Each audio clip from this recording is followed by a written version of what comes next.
testing version 489. Launching the app takes about the same as in 480. It works! Comments are working again. Completely functional. No problems, no issues at all. It looks like prop flipping is also working. Background music, it's coming right on time, not before, not later. Congratulations team, you did it! Exporting processes clearly visible and working.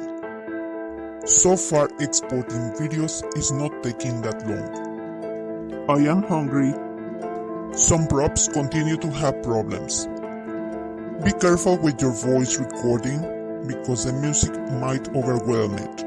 In general, version 489 is the best after 480. Oh no! Crashes again! The more elements you add, the more memory will be used, and therefore more crashes are expected. So just keep it short and simple. Thank you for subscribing and receiving the notifications for the updates. Thanks for watching.